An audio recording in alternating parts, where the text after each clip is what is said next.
Palabras de alegría y esperanza. Es el domingo 19 del tiempo ordinario, año A, Dal y la lectura Vangelo de secondo 14, Matteo. 22, 33. El comentario del padre Fernando Armelini. Un saludo a todos. Recuerden que el texto evangélico de la semana pasada concluía con la escena de los 12 apóstoles quienes, después de haber servido a la muchedumbre que Jesús había hecho recostar sobre la hierba verde, recogieron 12 cestas de trozos de pan. Evidentemente una cesta para cada apóstol.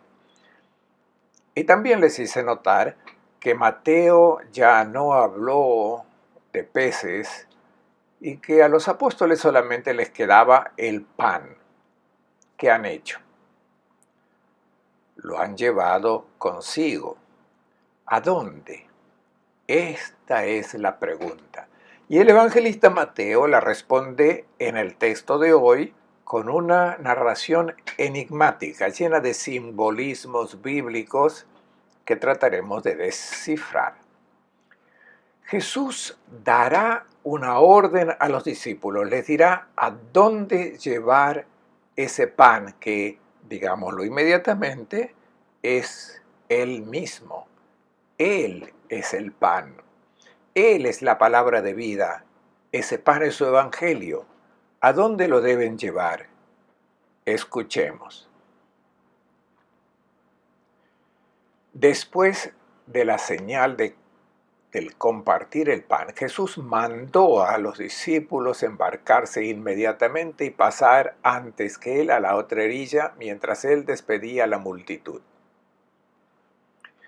Hemos oído que Jesús no dio una orden a sus discípulos de partir e ir a la otra orilla. No les dio una orden, los ha obligado. El verbo griego es anankasen, que traducimos como ordenar, obligar. Jesús obliga a sus discípulos a partir y cruzar a la otra orilla porque ellos se resisten a hacerlo. No quieren subirse a la barca y partir solos. En el Evangelio la expresión llegar a la otra orilla significa ir hacia oriente. Y si miramos un mapa geográfico del lago de Galilea, comprenderemos que ir hacia oriente significa ir hacia la tierra pagana, donde la gente cría cerdos y por lo tanto es gente impura, inmunda. Jesús les pide a sus discípulos que a esa gente le lleven el pan, que ya hemos dicho, es Cristo mismo, es el Evangelio.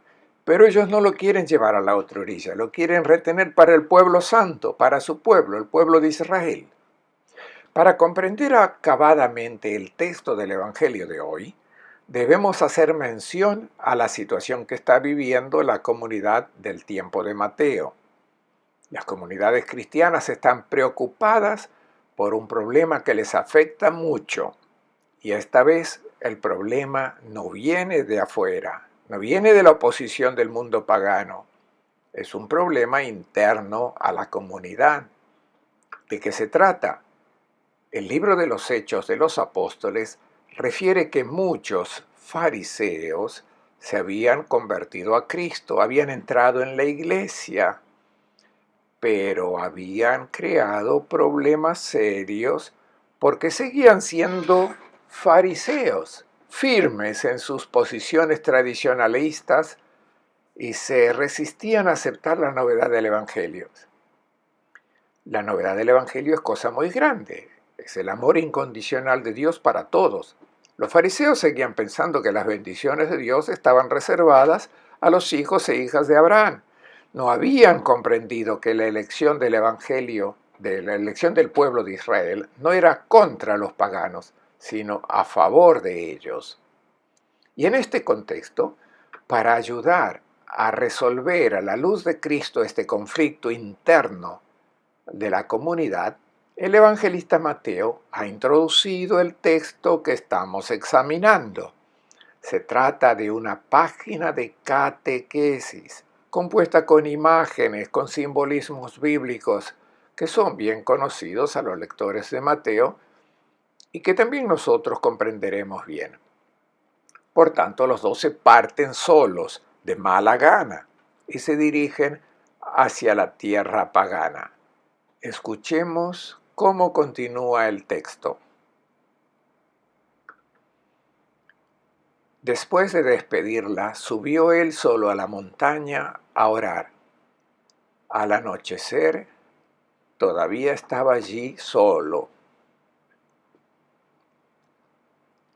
Es extraño que Jesús no vaya con los discípulos a la otra orilla y se dirija solo a la montaña a orar. ¿Qué necesidad había de ir a la montaña a orar? Luego llega la noche y se queda solo allí en la montaña. Como crónica, el hecho nos deja un tanto desconcertados y perplejos, pero si tenemos en cuenta el simbolismo del monte en la Biblia y en los Evangelios, entonces todo empieza a ser más claro. La llanura es el lugar donde se desarrolla nuestra vida. La montaña indica el mundo de Dios. Y subir a la montaña significa ir al encuentro del Señor. Los discípulos que vemos partir en la barca están solos, o más bien se sienten solos, porque no tienen a Jesús físicamente con ellos. ¿Por qué los ha dejado Jesús? Nos lo dice el relato de Marcos con una imagen. Porque la tarde ha llegado. Es la tarde de Jesús, su día ha llegado a su fin, el día de su vida. Y sube a la montaña. Y ahora entendemos de qué atardecer se trata en el simbolismo de Mateo. Es el final de la vida de Jesús lo que se representa con esta imagen. Jesús ha dejado nuestro mundo y ha entrado en el mundo de Dios. Ha atendido a la muchedumbre, símbolo de toda la humanidad, ha concluido su misión, ha consumido toda su vida dándose a sí mismo como pan, curando todas las enfermedades, y ahora ha entrado definitivamente en el mundo de Dios. Por eso los discípulos se encuentran solos. Jesús ya no está visiblemente con ellos. Repito que no se trata de una página de crónica, sino de una parábola compuesta por Mateo con simbolismos bíblicos para dar respuesta a los problemas de sus comunidades. Veamos estos simbolismos. La barca es la iglesia, es la comunidad de discípulos que se mueve en el mar. Y el mar es el símbolo de todo lo que se opone a la vida. En la barca están los que deben llevar a Cristo, el Evangelio, a todos, sin discriminación, a cualquier pueblo, nación, cultura, a la condición social que pertenezcan. Y está claro que el mal, representado por la imagen del mar, se opondrá. Todas las fuerzas negativas se unirán para impedir esta travesía. La barca, con los discípulos, no se mueve a la luz del sol, sino durante la noche, en la oscuridad. ¿Qué significa esta oscuridad? El libro del Génesis nos dice que la primera criatura que Dios crió fue la luz. Y desde entonces en la Biblia y también en el Nuevo Testamento, la luz siempre indica todo lo que es bello, lo que es positivo. El Salmo 104 dice, Dios está envuelto en luz como en un manto. Salmo 104:2. La primera carta de Juan justo al principio dice, Dios es luz, en él no hay ninguna oscuridad. Por otro lado, la oscuridad y el color negro que representa la oscuridad son símbolos del reino del mal y de la muerte. Dice Job que el Sheol, el mundo de la muerte, es tierra de tinieblas y oscuridad. Por eso la oscuridad que envuelve a los discípulos en la barca es el símbolo de su desorientación. Deben cumplir una orden del Señor, pero vacilan, están confundidos. Parece que ya no ven con claridad a dónde deben ir. Es una imagen del difícil momento que atraviesan las comunidades de la época de Mateo, pero no solo las de aquel tiempo. También es una imagen de nuestra realidad eclesial de hoy. ¿No tenemos muchas veces la sensación de estar envueltos por la oscuridad? Estamos desorientados, ¿verdad? Muchas veces no sabemos qué opciones tomar, qué posiciones adoptar, cómo debemos movernos. Y tantas certezas que vemos se ponen en duda y nos preguntamos qué estará bien, qué estará mal. Jesús nos aseguró que las puertas del inframundo, es decir, el mundo de las tinieblas y del mal, no resistirán el impacto con el Evangelio, atravesarán toda resistencia. Pero a menudo tenemos la sensación de lo contrario, es decir, que el reino del mal es demasiado fuerte para nosotros, que es invencible, impenetrable para el Evangelio. Y muchas veces también nos embarga la duda de que nuestro compromiso por la causa del reino de Dios ya no sea útil. Estas son las noches de nuestra iglesia, las noches de abandonos, de desalientos, de oposiciones, de divisiones que existen en el seno de nuestras comunidades. También a nivel personal experimentamos la experiencia de estas noches angustiosas. La vida a veces nos enfrenta a acontecimientos desconcertantes, a grandes dramas, a traiciones, injusticias, hasta el punto de que incluso nuestra fe a veces se tambalea, entramos en crisis y nos preguntamos si todavía vale la pena seguir comportándonos según el Evangelio. Nos sentimos solos, tenemos la inquietante experiencia de lo que se llama el silencio de Dios. Ya no sentimos su presencia a nuestro lado y en nuestros corazones ya no oímos su voz que resuena fuerte y clara. Escuchemos ahora lo que le está pasando a esta barca que moviéndose en la noche está dirigiéndose hacia la meta indicada por Jesús. La barca se encontraba a buena distancia de la costa, sacudida por las olas, porque tenía viento contrario. La barca era zarandeada por las olas. El verbo griego que se utiliza es basanosómenon, que viene de básanos, una piedra durísima, utilizada en Asia Menor para comprobar si un metal era valioso o vil. El metal se frotaba con básanos, pero aquí el significado de este verbo no es solo frotar, sino que significa torturar para probar la resistencia de esta barca. ¿Qué son estas olas? Son las pruebas que toda comunidad cristiana debe afrontar hoy y hay que afrontarlas. ¿Cuáles son estas olas que nos sacuden y nos zarandean? Las conocemos bien, las olas de la mundanidad, que te proponen como bueno lo que te gusta, como correcto lo que hace todo el mundo, que te propone como un ideal de ser humano a aplaudir al exitoso, es decir, todo lo contrario de lo que proponen las bienaventuranzas de Jesús de Nazaret.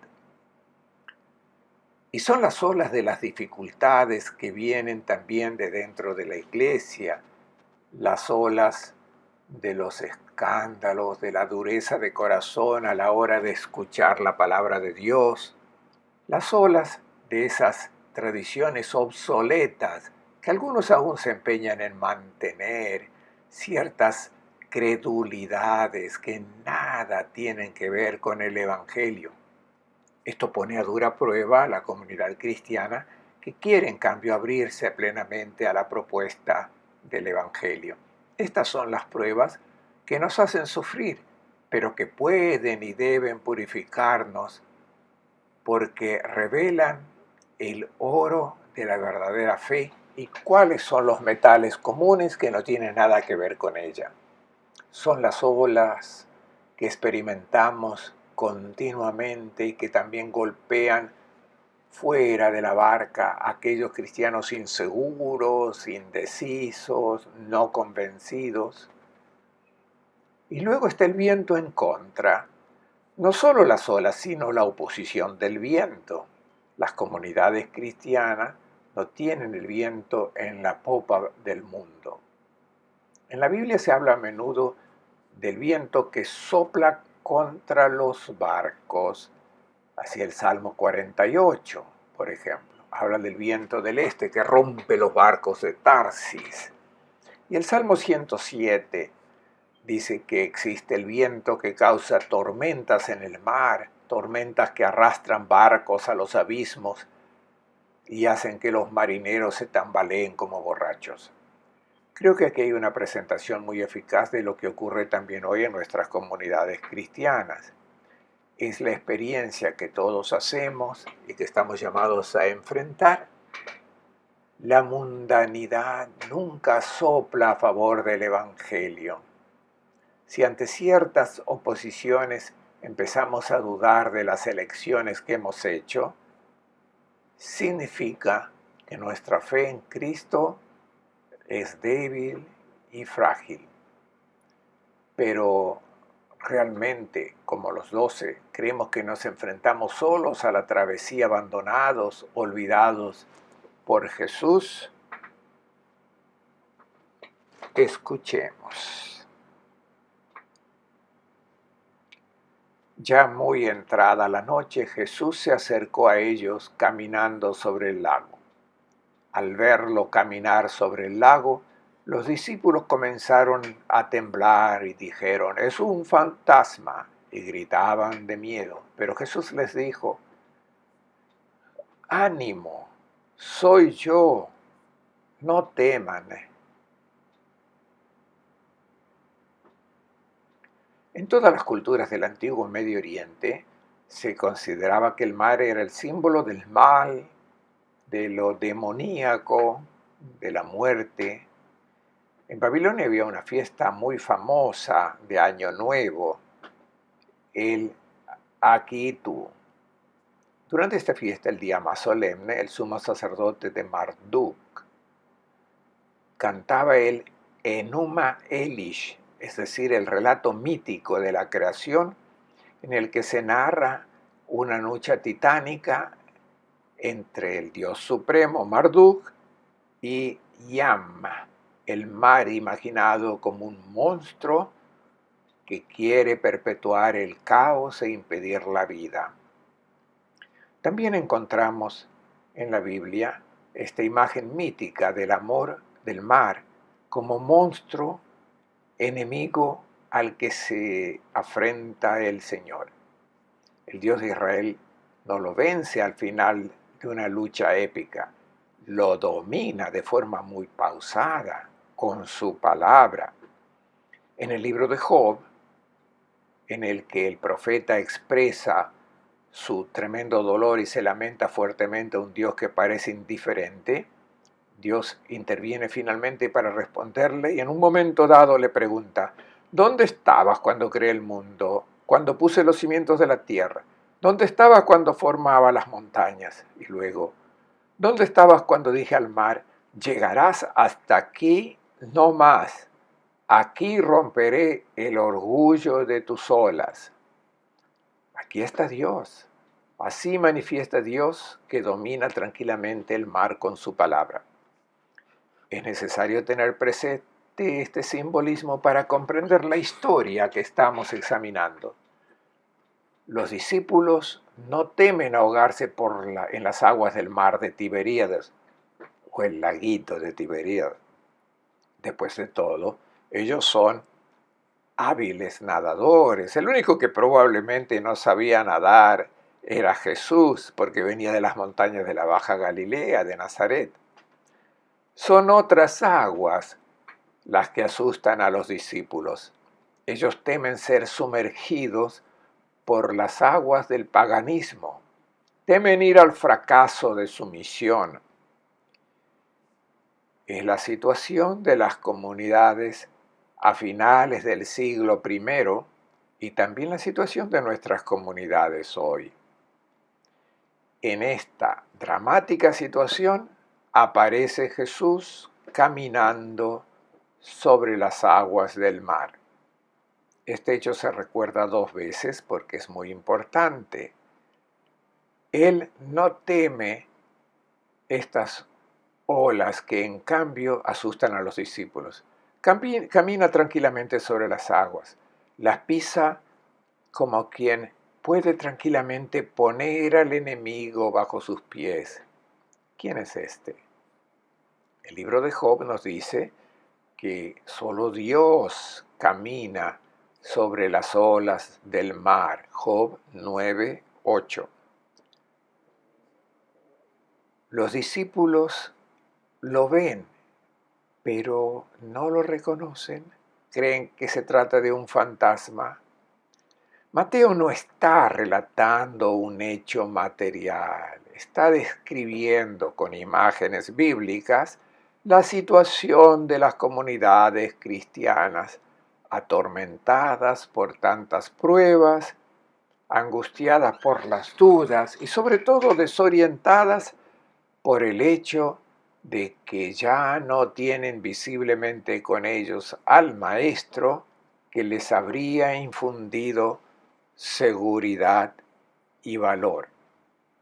El evangelista quiere iluminar a estas comunidades y también a las nuestras, y por ello les recuerda una verdad que ellos saben muy bien y que deben mantener siempre presente.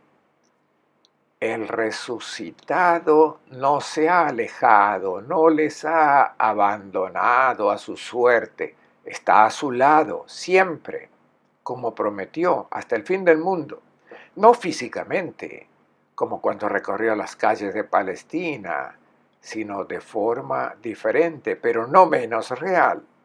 Además, está al lado de cada uno porque ya no está condicionado por las limitaciones de espacio y tiempo. Antes, cuando estaba en Nazaret, no estaba en Cafarnaún. Y cuando estaba en Cafarnaún, su madre lo sentía lejano. Ahora ya no, porque todos los límites del espacio y del tiempo se han derrumbado. Pero no hay que confundirlo con los fantasmas. El día de Pascua, cuando el resucitado se presenta en medio de los discípulos reunidos, estos se asustan, se asombran, creen ver un fantasma. Es Él, pero en una condición completamente diferente. Y los ojos materiales no pueden verlo. Solo la mirada de la fe es capaz de reconocerles. Intentemos preguntarnos si somos realmente conscientes de esta presencia real del resucitado a nuestro lado, o esta presencia es más bien vaga, muy evanescente, un poco como la de un fantasma. Si de hecho no incide realmente en nuestras elecciones, si no lo sentimos realmente presente, entonces no es de extrañar que en los momentos difíciles, al sentirnos solos, nos asustemos. Y ahora Mateo introduce en la narración, que también encontramos en Marcos y en Juan, este relato de Jesús caminando sobre las aguas. Pero solo Mateo introduce una extraña petición de Pedro. Escuchemos. Pedro le contestó: Señor, si eres tú, mándame ir por el agua hacia ti. Ven, le dijo. Pedro saltó de la barca y comenzó a caminar por el agua acercándose a Jesús. Pero al sentir un fuerte viento, tuvo miedo. Entonces empezó a hundirse y gritó: Señor, sálvame. Al momento Jesús extendió la mano, lo sostuvo y le dijo: Hombre de poca fe, ¿por qué dudaste? La pregunta de Pedro no solo es extraña, sino que es completamente improbable. ¿Cómo puede un nadador experimentado como él tener miedo de hundirse en las aguas del lago de Galilea? Aquí estamos en la cúspide del simbolismo de este relato. El miedo de Pedro es otro, es que después de dar su vida como Jesús le pide, sea tragado para siempre por las aguas del mar, que es la muerte. Esta es una imagen que se repite en la Biblia. El salmista, el autor del Salmo 18, relata el drama que vivió cuando le sobrevino una enfermedad mortal y lo describe así: me cercaban lazos mortales, torrentes destructores me aterraban, el Sheol, las olas del océano estaban a punto de sumergirme. El temor de Pedro es este: si yo voy hacia Jesús, es decir, si hago lo que me pide, es decir, dar mi vida como Él ha hecho, no la perderé. No seré devorado para siempre por las aguas de la muerte y al final, ¿no me quedaré acaso con el remordimiento de no haber disfrutado de la vida como los paganos? Este es el temor de Pedro, el de dar la vida. Pedro sabe que Jesús no fue tragado por las aguas de la muerte. Este relato fue compuesto después de que los discípulos tuvieran la experiencia del resucitado. Pero Pedro quiere estar seguro de que le ocurrirá lo mismo que vio que le ocurrió a Jesús, es decir, la entrada en la vida, en el mundo de Dios. Y Jesús le invita a ir hacia Él. Le pide que haga lo que Él ha hecho. Pedro lo intenta, pero después empieza a dudar de haber tomado la decisión correcta y empieza a tener miedo. Pedro es la imagen de nuestra condición de discípulos indecisos, dudosos. Nosotros creemos en Jesús, pero hasta cierto punto. Entonces, en cierto momento, ya no confiamos en dar la vida o no estamos dispuestos a darla toda. En cierto momento incluso queremos quedárnosla para nosotros. La duda no es que Jesús no tenga razón, que el don de la vida por amor no sea la elección correcta. La duda es otra. Es que no nos sentimos muy seguros de poder llegar hasta el final. Entonces, ¿qué hace Pedro? Pide ayuda al Señor. Es lo que se nos invita a hacer. Él puede darnos esta fuerza que es su espíritu para vivir la vida donada como Jesús lo hizo. Esta duda, dice Jesús, es el signo de escasez de fe. Tenemos un poco de fe, pero no mucha. En Él confiamos, pero solo hasta cierto punto. Tal vez hubiera sido mejor para Pedro no salir de la barca, quedarse con los otros discípulos, haber hecho otra elección. Escuchemos. Cuando subieron a la barca, el viento amainó. Los de la barca se postraron ante él diciendo: ciertamente eres Hijo de Dios. Hay muchos momentos oscuros por los que tenemos que pasar en nuestra vida y son muchas las tormentas que sacuden la barca de la iglesia. ¿Qué hacer en esos momentos? Pedro toma la decisión de salir de la barca. Debería haberse quedado con sus hermanos y hacer lo que Jesús le había pedido: confirma a tus hermanos en la fe. Es esta la tarea que Jesús le encomendó, pero él salió de la barca. Debía acoger a Jesús en la barca, es decir, hacer que todos sus hermanos tomen conciencia de que el resucitado no es un fantasma, sino una presencia real en la comunidad cristiana y en la vida de cada uno de nosotros. El mensaje que se nos da en este pasaje es precisamente este. En los momentos difíciles de tu vida, en los momentos borrascosos de la iglesia, Acoge el Evangelio, acoge a Cristo en tu vida, acoge a Cristo en la vida de la iglesia y te darás cuenta de que entonces las tormentas amainarán. Les deseo a todos un buen domingo y una buena semana.